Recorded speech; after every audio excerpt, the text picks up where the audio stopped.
L'atelier que nous animions s'intitulait « Les nouveaux besoins du foncier de l'environnement ». C'était un atelier particulièrement instructif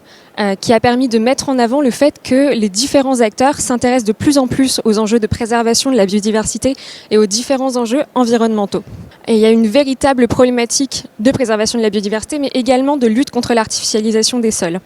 Certes, c'est une thématique qui est difficile à aborder dans les territoires. Les acteurs et les collectivités, les intercommunalités peuvent avoir des difficultés, des contraintes, doivent surmonter des obstacles pour atteindre un objectif de lutte contre l'artificialisation. Cependant, les acteurs nous ont montré que cet enjeu est de plus en plus intégré dans les activités, qu'il est de mieux en mieux appréhendé et compris, et qu'il est possible d'utiliser le territoire de manière plus intelligente pour laisser une place au foncier pour la biodiversité, tout en limitant les zones artificialisées. Les différents intervenants que nous avons eu la chance d'interviewer aujourd'hui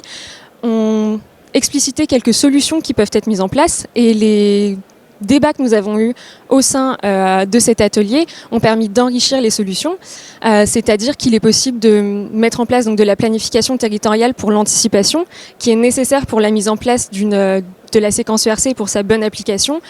mais également pour intégrer la question des sols, qui est nécessaire et vitale, et on a tendance à oublier qu'un sol est vivant et pas juste un espace à utiliser.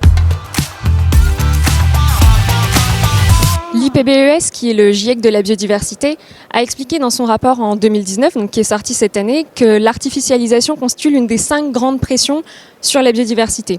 Cette artificialisation a des conséquences lourdes sur la faune, la flore, les habitats naturels, les fonctions écologiques et les sols, entre autres. Et c'est pour cette raison qu'Humanité et Biodiversité considèrent que c'est un enjeu de première importance dans son travail quotidien de préservation de la biodiversité. Il existe aujourd'hui un certain nombre de solutions qui sont applicables en matière de consommation de foncier.